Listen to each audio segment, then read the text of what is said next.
సంతానలేమితో బాధపడుతున్నారా? 899 రూపాయలకే fertility assessment package. వివరాలకి సంప్రదించండి.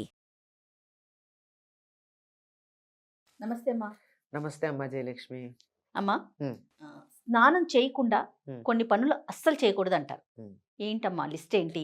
అసలు ఎందుకు చేయకూడదు? స్నానం చేశాక ఏం పనులు చెయ్యాలి అని, స్నానం చేశాకే ఈ పనులు చెయ్యాలి ఓ, అని చెప్పేది. ఆ, అమ్మా, తప్పనిసరిగా నిద్ర లేవంగానే స్నానం చేయాలమ్మా. నిద్ర లేవంగానే అంటే కొంతమందికి అవకాశం ఉండకపోవచ్చు. ఏమంటే కొంచెం పాచి పనులు చేసుకోవాలి. ముఖ్యంగా ఆడవాళ్ళ దగ్గరికి వచ్చేటప్పటికి పాచి పనులు అవునవును. చేసుకోవాలమ్మా. మళ్ళీ చెమట పడుతుంది అని అంతవరకు పర్వాలా. ఉమ్, కానీ కొన్ని పనులు మాత్రం స్నానం చేయకుండా అసలు చేయకూడదమ్మా. ఓ, ఉదాహరణకి ఉమ్, దేవుడి దగ్గరికి వెళ్ళడం, దేవుడి గది శుభ్రం చేసుకోవడం, దేవుడికి పూజ చేయడం, ఇవన్నీ శుచిగా చేయాలి. ఉమ్, అట్లాగే వంట చేయడం, వంట కూడా స్నానం చేసే చేయాలి. ఓ, దీనికి చేదస్తమా, మడిగట్టుకోవాలా, మీరేమిటలా పాతకాలపు వాళ్ళల్లా మాట్లాడుతున్నారు అని అంటారు. పాత కొత్త కాదమ్మా. అన్నం నోటితోనే తినాలి అని చెబితే పాతకాలం వాళ్ళు చెప్పినట్ట, కుడి చేత్తోనే తినమని చెప్తే అది చాదస్తమా అదే కదా. కదా. ఉమ్, అట్లా కొన్ని ఆరోగ్య సూత్రాలను అనుసరించి చేయాల్సింది. ఎందుకు అంటే ఎందుకు అన్నది ముందర తెలిస్తే ఏమిటి అన్న తర్వాత తెలుసు. అవునవును. ఎందుకు స్నానం చేసిన తర్వాతే కొన్ని పనులు చేయాలని చెప్పాము అంటే, ఈ స్నానం ఎప్పుడు స్నానం? ఉదయం ఉదయం స్నానం, స్నానం. సాయంకాలంది కాదు. ఉదయం స్నానం చేసిన తర్వాతే ఎందుకు చేయాలంటామంటే, రాత్రి పడుకున్నటువంటి సమయంలో శరీరంలో నుండి చాలా రకాలైన వ్యర్థాలు వస్తాయి. కారణం ఏమిటంటే, నిద్రపోయేటప్పుడు మన శరీరం మన శరీరంలో జీవక్రియ, జీవ ప్రక్రియ, మెటాబాలిక్ యాక్టివిటీ అంటారు, అది చాలా వేగవంతంగా జరుగుతుంది.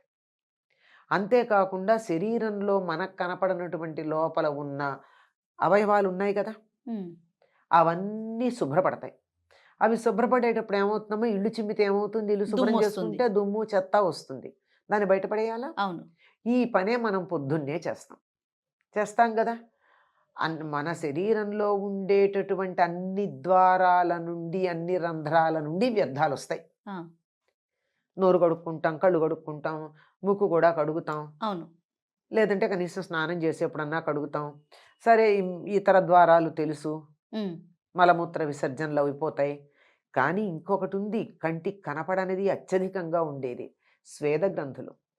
ఉమ్, ప్రతి రోమకూపంలోనూ ఒక స్వేద గ్రంథి ఉంది. దాంట్లో నుండి అనేకమైనటువంటి వ్యర్థాలు స్వేదం రూపంలో బయటకు వస్తాయి, చెమట ప్రతిరోజు రూపంలో. కూడా. ప్రతిరోజు ప్రతి రోమకూపం నుండి వస్తాయి. అందువల్ల ఇదంతా కూడా చికాగ్గానే ఉంటుంది.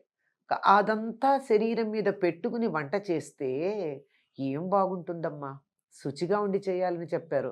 ఈ శుచికే మడి లాంటి పదాలు వాడారు. అది చాలా శాస్త్రీయమైనటువంటి పదమే కానీ నిత్యకృత్యంలో దాన్ని మనం దురర్థంలో వాడుతున్నాం. అవునవును. పొలానికి మడి కట్టారండి అంటే, మడి కట్టడం అంటే ఏంటి? ఏమైనా మడి బట్ట తెచ్చి కట్టారా? కాదు. నీళ్లు బయటికి వెళ్లకుండా ఒక కట్ట కట్టాం, ఒక అడ్డుకట్ట. అడ్డుకట్ట కట్టాం.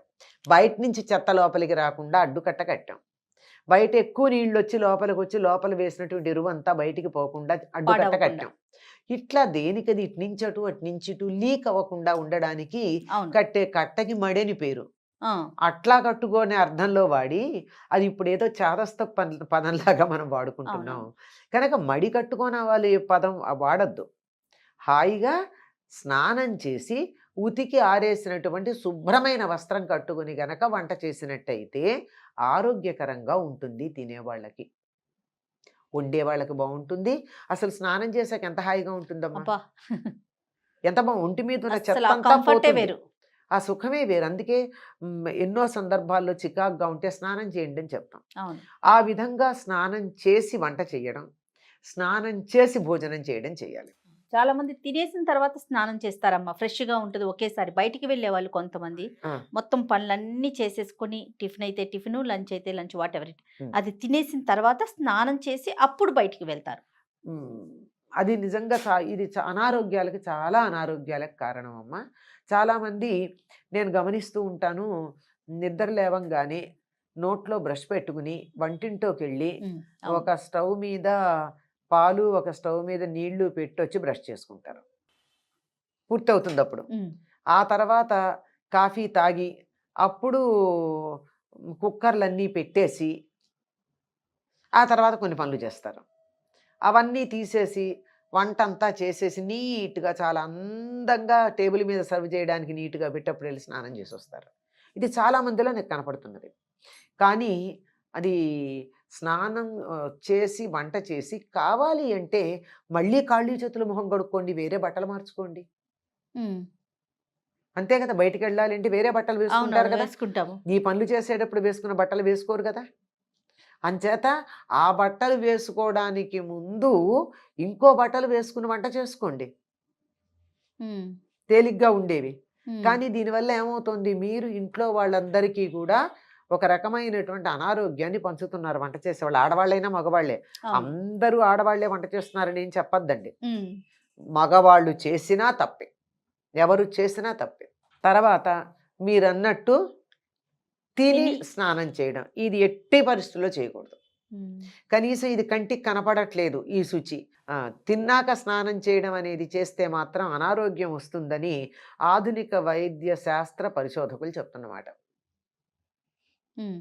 ఎందుకు అంటే తినంగానే స్నానం చేస్తే ఏం జరుగుతుందమ్మా? మొత్తం రక్తం అంతా కూడా హాయిగా ప్రవహిస్తుంది. అవును. అందుకే మంచి వేడి నీళ్ళ స్నానం చేయంగానే స్నానం చేసి ఒళ్ళు తుడుచుకున్నాక చెమట పడుతుంది. ఆ! చాలామంది ఫ్యాన్ ఏసుకుంటారు. చాలా తప్పు. జలుబు చేస్తుంది దానివల్ల. స్నానం చేయగానే ఒళ్ళు తుడుచుకుంటూ ఫ్యాన్ ఏసుకుంటారు. వేసవికాలంలో చెమట అవునవును. పడుతోందని. దానివల్ల వెంటనే జలుబు చేసే ప్రమాదం ఉంది. ఓహో! అందువల్ల వేసుకోకూడదు. అంటే లోపల ఉన్న వ్యర్థాలన్నీ బయటకొచ్చేస్తున్నాయన్నమాట. హ్మ్. ఎలా వస్తున్నాయి? ఆ గోరువెచ్చని నీళ్లు పోసుకునేటప్పటికి లోపల ఉన్నటువంటి రక్తనాళాలన్నీ కూడా చక్కగా వ్యాకోచించి, రక్తం బాగా ప్రసరించి, వ్యర్థాలు బయటకొచ్చాయి. ఓకే. రానిండి ఏమవ్వదు. అవే ఆరతాయి. చక్కగా ఒంటికి ఉన్న బట్టకు ఆరిపోతాయి. అందులో ఈ వచ్చేటటువంటి చెమటలో వాసన గానీ, వ్యర్థాలు గానీ ఉండవు. హ్మ్. ఒట్టిదే ఉంటుంది. అవును. అప్పుడే స్నానం చేస్తాం గదా! అప్పుడే స్నానం చేసుంటాం గానీ వ్యర్థాలుండవు. లోపల క్లెన్జింగ్ మాత్రమే ఉంటుంది. ఓకే. కనుక ఇలా జరిగేటప్పుడు రక్తమంతా ఇలా అవుతుంటే నీకు అన్నం తినేసి వెళ్ళి స్నానం చేస్తే ఏమవుతుంది? అది అరగడం బదులు రక్తాలే శుభ్రపడుతూ ఉంటాయి. అన్నం అలాగే బరువుగా ఉంటుంది. అది అరగడం అన్నది జరగదు. హ్మ్. అంతదాకా ఎందుకమ్మా? మోకాళ్ళ నొప్పులు రావడానికి కలిగినటువంటి కారణాన్ని అమెరికన్ విశ్వవిద్యాలయాల్లో పరిశోధన చేసి చెప్పినది విషయం తెలుసా మీకు? బాత్రూమ్‌కి వెళ్ళడానికి ముందు మంచినీళ్ళు తాగి వెడితే మంచిది. వెళ్ళొచ్చిన తర్వాత నీళ్లు తాగితే కిడ్నీలో స్టోన్స్ ఫార్మ్ అయ్యే అవకాశం ఉంది. ఓహ్! హుహు. సాధారణంగా మన వాళ్ళు ఏం చేస్తారంటే లఘు సంఖ్యకి వెళ్ళొచ్చి అప్పుడు మంచినీళ్ళు తాగుతారు. హ్మ్. హ్మ్. తాగి వెళ్ళాలి. ఓహో! రాంగానే తాగకూడదు. తర్వాత నిలబడి తాగకూడదు. ఆ! చాలామందికి మోకాళ్ళు నొప్పులు రావడానికి కలిగినటువంటి కారణం నిలబడి తాగడం. అందులో మనం చల్లని నీళ్లు ఫ్రిడ్జ్ దగ్గర నిలబడి సీసా తీసి ఫ్రిడ్జ్ తలుపు వెయ్యకుండా గడగడ తాగి అప్పుడు ఫ్రిడ్జ్‌లో ఆ! సీసా పెట్టి బయటకొస్తాం. అది ఒకానొక కారణం అని చెప్పి వాళ్ళు చెప్పిన మాట నాకెందుకో లాజికల్‌గా అనిపించింది. ఎందుకంటే నీళ్ళెప్పుడు కిందకెడతాయి గదమ్మా! ఆ! కిందకెళ్ళేటటువంటి వాటిని మనం జాగ్రత్తగా కూర్చొని తాగినప్పుడు చాలా బావుంటుంది. ఓహ్! లేకపోతే గడగడలాడుతూ ఉండి దడ దడ దడ దడ దడా కిందకెళ్ళిపోతే ఇబ్బంది గదా! అవును. అవును. బరువుగా అనిపిస్తుంది. నెమ్మదిగా తాగితే మంచిది. అందుకని స్నానం చేశాకే తినాలి. స్నానానికి ముందు తినకూడదు. తింటే మాత్రం అనారోగ్యం కలుగుతుంది. జీర్ణకోశ సంబంధమైనటువంటి వ్యాధులు తప్పనిసరిగా వస్తాయని చెప్తారు. ఓకే. ఇవాళ కాకపోతే రేపు. ఆ! అవి లేని వాళ్ళు ఎవరైనా ఉన్నారా ఈరోజు? ఏదో రకంగా. హ్మ్. మీరన్నట్లుగా ఇవాళ రాకపోవచ్చు. ఇవాళ రాదమ్మా. హ్మ్. వెంటనే ఎందుకొస్తుందమ్మా? కొన్ని వెంటనే సంవత్సరాల రాదు. తర్వాత మాత్రం ఖచ్చితంగా వస్తుంది. కొన్ని రోజుల తర్వాత. ఇప్పుడు ఒక వయస్సొచ్చేటప్పటికల్లా ఏదో రకమైన జీర్ణ సంబంధమైన వ్యాధులు లేని వాళ్ళు ఎంతమందున్నారు? అవును. అవును. ఏదో ఒకటి ఎసిడిటీ అంటారు, అరగట్లేదంటారు, ఈ పదార్థం తింటే అలర్జీ అంటారు, అది పడట్లేదంటారు, ఆకలికి ఆగలేమంటారు, తింటే అరగదంటారు. ఇట్లాంటివన్నీ వస్తున్నాయా లేదా? అవును. ఇలాంటివన్నీ రకరకాలు. ఇది ఒకే రకంగా వస్తుంది, ఒక రకంగా ఉంటుందని చెప్పలేం. రకరకాలుగా అది వ్యక్తం కావచ్చు. అందువల్ల ఉదయం లేవగానే స్నానం చేయాలి.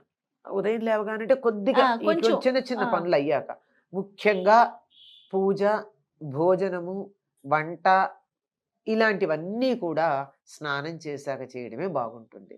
ఏదైనా మంచి పనులు మొదలు పెట్టడం కానీ, మంచి కార్యక్రమాలు చేయడం కానీ, మంచి గ్రంథాలు చదవటం కానీ, ఇట్లాంటివన్నీ స్నానం చేసి కూర్చుంటే చాలా బాగా ఉంటాయమ్మా.